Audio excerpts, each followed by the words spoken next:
nuestro compañero Waldo Matus, a quien me da mucho gusto saludarle. Hoy es viernes, día de que nos presente su propuesta gráfica. ¿Cómo estás, Waldo Matus? Qué gusto saludarte.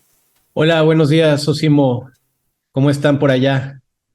Todo bien, muchas gracias. Buenos Pues días. aquí con la expectativa de siempre conocer tu trabajo, difundirlo. Recuerden que este trabajo, le decimos a la audiencia, en el caso de El Cartón, se publica en nuestra página de internet y por supuesto es integrante de la edición impresa, que por cierto usted puede descargar en www.com.mx, puede descargar el PDF de manera libre, de manera gratuita. Pues Waldo Matus, como siempre, una suerte de sonrisa amarga, más o menos es algo lo que habían ya definido una compañera de la audiencia, precisamente. A veces nos arrancas estas sonrisas que, pues sí, no dejamos de reírnos, a veces de el propio, desde la indignación que también nos producen los actos de corrupción o los actos de deshonestidad. Pues preséntanos este cartón, esta propuesta que tienes para esta semana. Pues sí, Sosimo, es a propósito de esta reunión que llevaron a cabo integrantes de la oposición, principalmente del PAN, para pues hacer esta suerte de escudo humano en favor de pues los integrantes del llamado cártel inmobiliario en la Ciudad de México y cómo pues salen con esta suerte de histrionismo que ya hemos comentado aquí en otras ocasiones, en donde creen que gritando mucho y usando frases aparentemente ingeniosas, pues van a poder defender lo indefendible, que básicamente es la corrupción.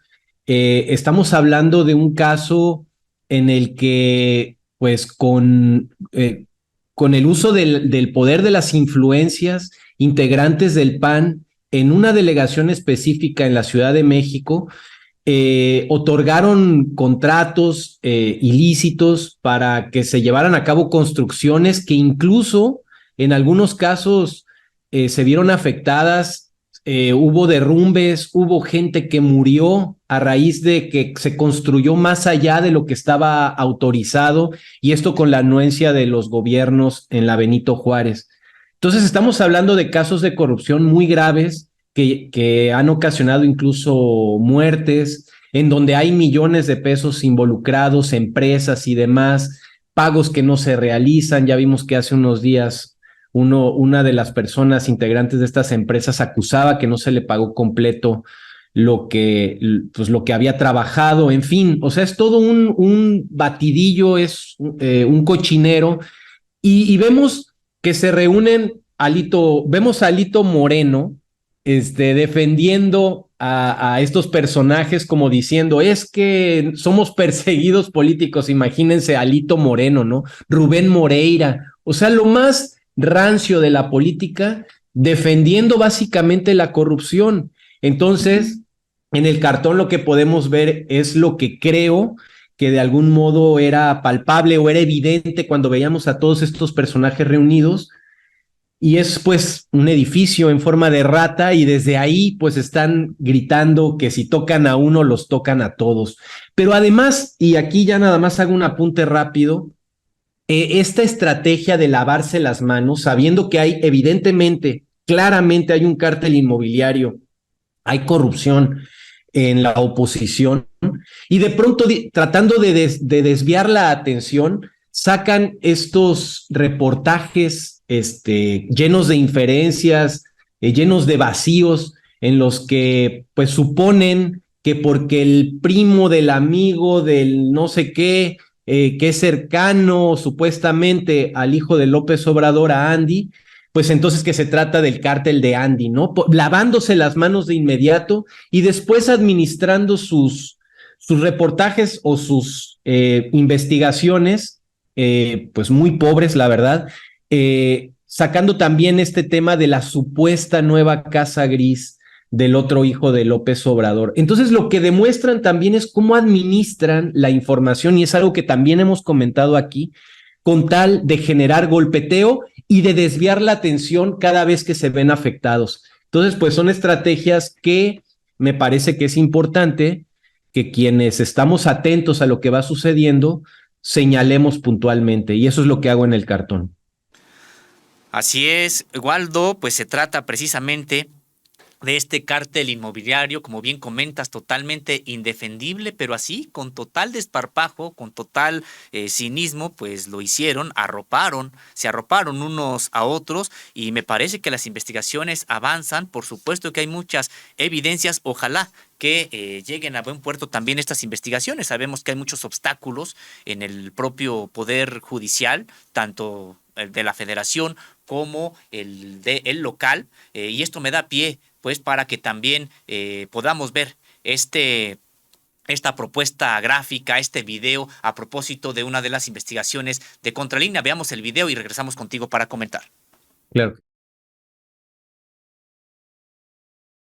Amanda García González, la magistrada federal que votó a favor de descongelar las cuentas de la esposa de García Luna, es tesorera de una empresa agropecuaria que supuestamente ha sido utilizada para defraudar al menos a 11 personas por casi 70 millones de pesos. El encargado de captar los recursos que, según denuncias, son estafados a los inversionistas es su pariente Alberto Limón Lazón González, quien funge como secretario del mismo tribunal y se presenta como familiar de la magistrada. Al mismo tiempo, es socio y presidente del Consejo de Administración de la empresa agropecuaria denominada Corporación Rancho San José. Demandas penales y mercantiles dan cuenta de al menos 11 personas defraudadas por alrededor de 70 millones de pesos, de acuerdo con sistemas de bases de datos de información legal y judicial. Según la información recabada, las personas defraudadas habrían entregado a Limón Lazón González cantidades que van de los 460,000 a los 22 millones de pesos entre 2017 y 2022. La magistrada Amanda García González, por su parte, omitió informar de su participación en la Corporación Rancho San José en la declaración de situación patrimonial y de intereses que presentó ante el propio Poder Judicial de la Federación. En ese contexto llama la atención que la magistrada haya votado junto con sus pares del tribunal, Rolando González Licona y Eduardo Baltasar Robles, el desbloqueo de las cuentas de Linda Cristina Pereira Gálvez, esposa de Genaro García Luna, quien unas horas antes había sido declarado culpable en una corte de Nueva York. Cabe mencionar que como magistrada, Amanda García González obtiene del erario más de 5,670,000 pesos al año, es decir, en promedio, gana más de 472,000 pesos al mes. Por otro lado, su familiar Limón Lazón González se lleva más de 1,786,000 pesos, o en promedio 156,374 pesos cada mes. Esta y más información podrás encontrarla en tu revista Contralínea. Waldo Matos, pues tu experiencia sobre ilustrar una historia de este tipo que involucra a una magistrada del Poder Judicial de la Federación y que pues pues ya no solamente tiene esta irregularidad de haber sido parte de quien desbloquearon las cuentas de la esposa de Genaro García Luna, sino de este otro asunto que tiene que ver con un rancho pues muy opaco que ha sido utilizado supuestamente para defraudar pues a varias personas por cantidades que ya de acuerdo con denuncias tanto mercantiles como penales suman alrededor de 70 millones de pesos. Pues mira, te confieso que fue en este caso un video difícil de ilustrar, pero la verdad es que se trata de lo que también se viene denunciando desde hace mucho tiempo. En el Poder Judicial hay personajes como estos que se dan tiempo, y esto es algo que a mí me llama mucho la atención, como servidores públicos, porque no dejan de ser eso, tienen tiempo de llevar a cabo negocios mientras están en sus cargos. Pero no solo se trata de hacer negocios, sino que es conocer el teje y maneje de la ley para torcerla y hacer negocios al amparo justamente de la ley y de la justicia que se supone que están encargados de velar por ella. En este caso, pues por un lado, lo que me llama la atención es que hay acusaciones ya muy claras. Segundo, que se buscó, según narra el reportaje, se buscó a estas personas y pues simplemente no han querido o no han declarado aquí con Contralínea.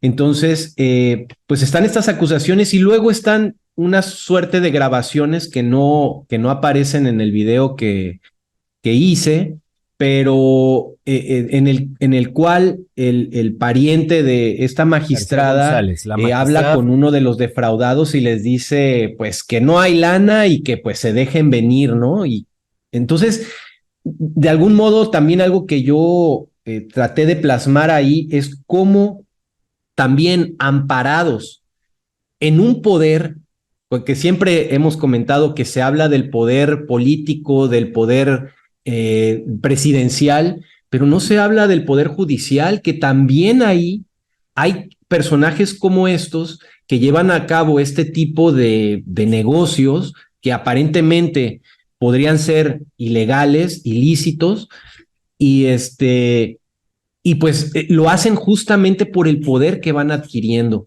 Y no solo eso, sino que llama la atención lo que sí se narra aquí en este video, pues el hecho de que se liberen las cuentas de la esposa de Genaro García Luna justo cuando se le declara culpable en una corte de Nueva York. O sea, ¿qué justificación puede haber cuando ya hay tantos indicios, cuando hay tanta información que revelan que estos recursos no son, pues, no fueron obtenidos de forma honesta, que hay mucho de turbio detrás de estos recursos y de pronto se liberan de la forma más fácil? Además, hay muchos reportajes, hay mucha información que revela que Cristina Pereira también podría ser prestanombres y podría haber formado parte de estos negocios chuecos que llevó a cabo justamente Genaro García Luna. Entonces, esas cosas que uno no se explica y que también es necesario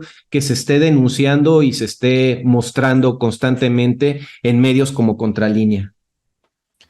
Pues Waldo Matus, muchas gracias. Me parece que has hecho una muy buena ilustración de este trabajo. Por supuesto que totalmente de acuerdo. Tenemos que seguir arrojando luz de a lo que ocurre ahí en el Poder Judicial, toda vez que probablemente, bueno, no probablemente, yo tengo la certeza, la convicción de que es el poder más oscuro, el que menos se audita, al que menos se le investiga y el que también es más renuente incluso a rendir cuentas. Hemos visto grandes casos de corrupción alrededor del poder ejecutivo, del poder legislativo, podremos decir que en la historia moderna de México, pero muy poco se sabe del poder judicial porque vaya que tienen pues toda una estructura para guardar, para mantener en secreto, ocultos este tipo de hechos. Baste recordar que en todo este tiempo no ha sido procesado ningún juez, ningún magistrado, ningún ministro, nadie de ellos ha pisado la cárcel en todos estos años como si no hubiera corrupción. Prácticamente es que ellos tienen una impunidad hasta la fecha garantizada. Pues Waldo, muchas gracias por este trabajo, es un gusto siempre saludarte y pues platicar acerca de tu propuesta gráfica. Que tengas muy buen fin de semana. Un abrazo a todos, muchas gracias y nos vemos pronto.